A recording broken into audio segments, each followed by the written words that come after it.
रामद्रोहियों के परिवार जिन्होंने राम मंदिर का विरोध किया है, जिन्होंने राम मंदिर के लिए अनाप शनाप बका है, वो या तो road accident, plane crash, heart attack या किसी बीमारी से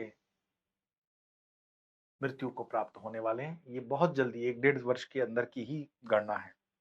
और ये भी संभावना बन रही है कि चाइना जब अपने वॉर से हारने की कगार पर होगा तो कैलाश मानसरोवर वाली जमीन भारत के हिस्से में आने की संभावनाएं दिख रही है।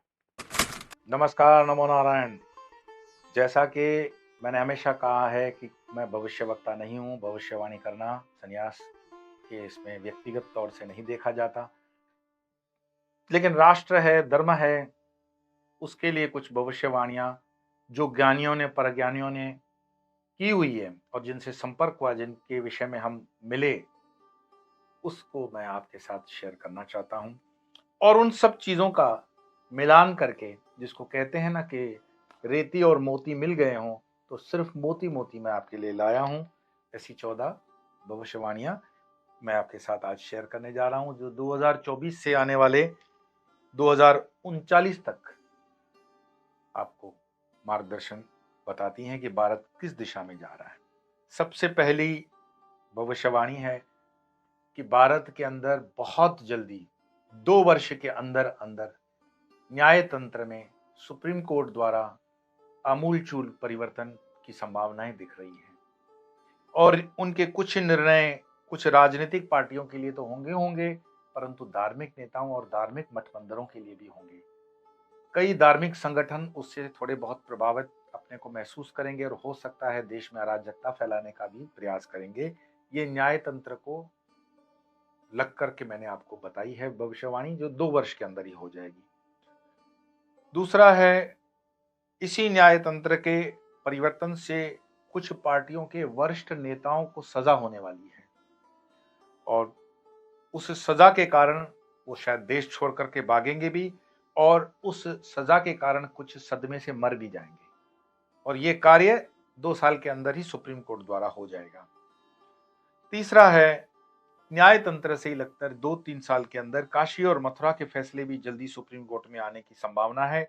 और उसमें बहुत ही सुलझे हुए मुस्लिम नेता, मुस्लिम लोग, मुस्लिम समाज समर्थन देते हुए भारत के अंदर जो गलतियां हो चुकी है पूर्व शासकों द्वारा, उसको सुधार लेने की संभावनाएं दिखती हैं और शांतिपूर्ण इसमें हल दिखता है। और ये भी बात 2-3 साल के अंदर ही है। दक्षिण भारत के वरिष्ठ नेताओं को और बच्चों को जल्दी 2-3 सालों के अंदर ही सुप्रीम कोर्ट या अन्य कोर्टों द्वारा सजा होने वाली है। और दक्षिण में 2-3 राज्यों में भारतीय जनता पार्टी अपने बलबूते सरकार बनाएगी दक्षिण भारत में, और ऐसी ऐसी जगहों पर वो सीट जीतेंगे जहां पर कोई अपेक्षा हमने नहीं रखी है। 2024 में नरेंद्र मोदी सरकार, जिसका आपको इंतजार था, ये 5वें नंबर की घोषणा भविष्यवाणी की कि 2024 में नरेंद्र मोदी सरकार बहुमत से जीत रही है। और इस सरकार में हिंदू सनातनी तो उनको वोट देंगे। मैं आपकी जानकारी में बता दूं कि इसमें अप्रत्याशित रूप से मुस्लिम महिलाएं बढ़ चढ़ करके भाजपा को वोट देने वाली है और भाजपा अपेक्षित मार्जिन से बहुत आगे निकल जाएगा। तो ये 2024 की ही भविष्यवाणी है। 6वें नंबर की भविष्यवाणी है कि जैसे पहले मेघनाद मारा था और फिर रावण, ऐसे ही रावण तो बाद में ही मरता है। रामद्रोहियों के परिवार जिन्होंने राम मंदिर का विरोध किया है, जिन्होंने राम मंदिर के लिए अनाप शनाप बका है, वो या तो road accident, plane crash, heart attack या किसी बीमारी से मृत्यु को प्राप्त होने वाले हैं। ये बहुत जल्दी 1-1.5 वर्ष के अंदर की ही गणना है। एक दूसरी है कि भारत की राजधानी लगभग दिल्ली से मध्य भारत के किसी शहर, जो संभावना उज्जैन और देवास के बीच की लग रही है, 2038 तक बनकर तैयार हो जाएगी। लेकिन यह निर्णय मोदी सरकार अपने कार्यकाल 2024 के बाद ले लेगी और ये इसी वर्ष हो जाएगा। 7वें नंबर की भविष्यवाणी है कि आपके लिए शुभ समाचार कि मोदी जी को नोबेल पीस प्राइज के लिए नामांकित होने की संभावनाएं बढ़ चुकी हैं और इसमें अरब राष्ट्र उनका समर्थन करेंगे। मैं पुनः दोहरा दूं, मोदी जी के नोबेल पीस प्राइज के लिए अरब राष्ट्र उनके लिए समर्थन जुटाएंगे और उनकी लॉबिंग करेंगे। फ्रांस उसमें समर्थन देगा और निर्णायक भूमिका एक जज यहूदी जो हैं उनकी होगी। और भारत के अंदर कुछ खट्टे स्वाद के नेता तो स्टेटमेंट करेंगे, इसमें कोई बड़ी बात नहीं है, लेकिन मैंने उसके पहले ही भविष्यवाणी कर दी, उनका अंत सुनिश्चित हो जाएगा। आठवीं भविष्यवाणी थोड़ी सी आपको अजीबोगरीब लग सकती है, लेकिन ट्रिपल आई एक संगठन बनने जा रहा है जो इजराइल, ईरान और इराक या आयरिश लैंड का होने जा रहा है। लेकिन इजराइल और ईरान की दोस्ती होगी बहुत जल्द। इजराइल और ईरान में इसलिए दोस्ती होगी कि ईरान में सत्ता परिवर्तन होते हुए दिख रहा है और ट्रिपल आई के इस संगठन से मध्य एशिया में कई स्थितियां बदल जाएंगी और उसका भारत वगैरह पे भी असर आएगा। इस संगठन के बनने से, इस युक्ति के बनने से पाकिस्तान के अंदर वैसी ही परिस्थितियां आज ही खराब हैं, लेकिन उस नजदीक के समय में पाकिस्तान नस्ते नाबूद की कगार पर आ जाएगा। लगभग पीओके तब तक भारत में आ चुका होगा। ये 2024-25 के बीच की मैं बात बता रहा हूं।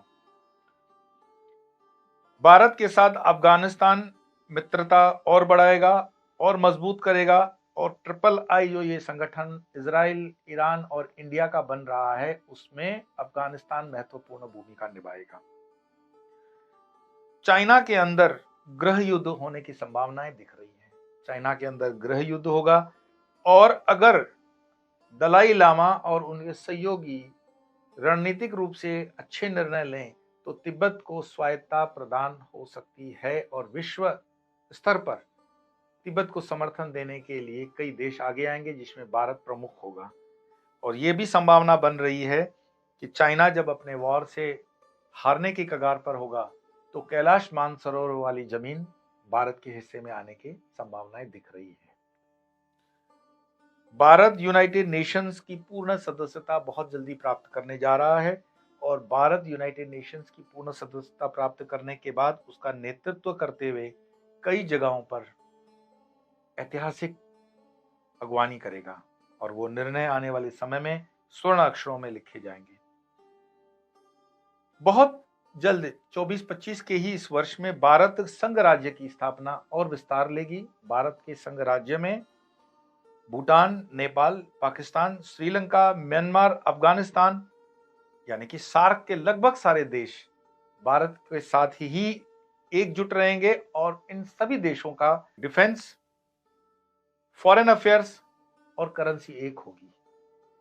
ये तीन एक स्वायत्ता हो सकती है, देशों को दे दी जाए, लेकिन झंडा लगभग एक हो जाएगा।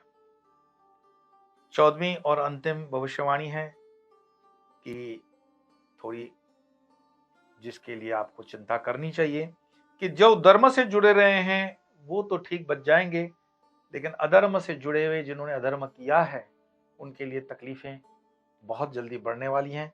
कुछ कुदरती आपदाएं आती हुई दिख रही हैं जिसमें यूरोप, अमेरिका, ऑस्ट्रेलिया विशेष प्रभावित होंगे।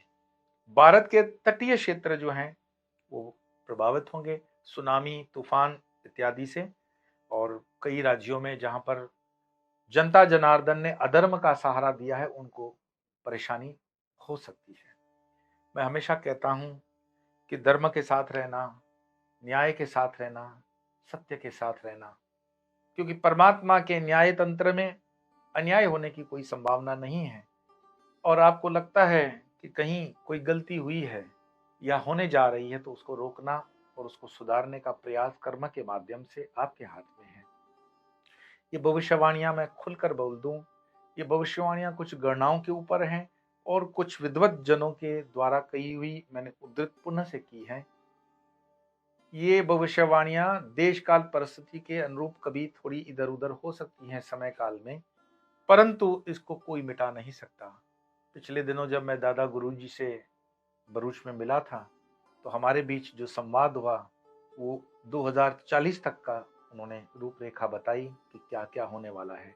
2040 तक इस देश में क्या क्या होने वाला है, इस दुनिया में क्या होने वाला है, इस प्लेनेट पे क्या होने वाला है, इसकी चिंता को लेकर के जिन जिन भी ज्ञानियों से, परम ज्ञानियों से, ऋषियों से मुझे संपर्क होता है वो मैं करता हूँ, और उस जानकारी को जहां आवश्यक होता है या जितना आवश्यक होता है उतना आपके साथ शेयर करता हूँ। आज इतना ही। आपको ढेर सारी शुभकामनाएं, और फिर मिलेंगे अन्य विषय को लेकर। तब तक के लिए नमो नारायण।